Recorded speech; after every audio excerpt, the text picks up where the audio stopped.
ஆரவ் ஒரு 8 வயது சிறுவன். அவனுடைய உலகம் முழுவதும் கேள்விகளால் நிறைந்தது. ஆரவ், பயமும் பொய்யும் உன்னை வழி நடத்த விடாத.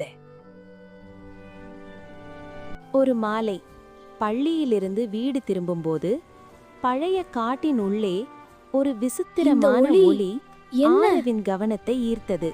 அந்த காடு பேய்கள் இருக்கோன்னு கிராமமே பயந்த இடம். ஆனா போகணும். ஆரவ் மெதுவா காட்டுக்குள் நுழைந்தான். எல்லாம் பயங்கரமா தெரியுது.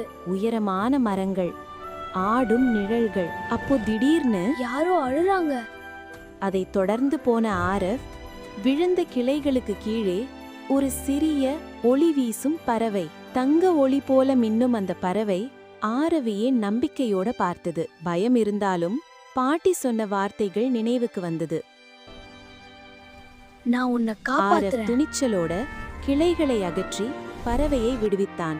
நன்றி ஆரவ், நான் ஒளிப்பறவை.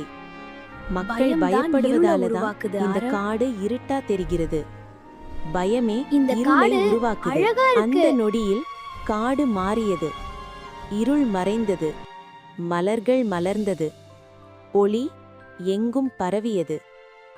அப்போதான் ஆரவ் உணர்ந்தான், காடு ஆபத்தல்ல, பயமே அதை பயங்கரமாக்கியது. இந்த இறகு, நீ பயத்தை விட உண்மையையும் துணிச்சலையும் தேர்ந்தெடுக்கும் போதெல்லாம் ஒளிவிடும். மக்களின் பயம் மெல்ல மறைந்தது.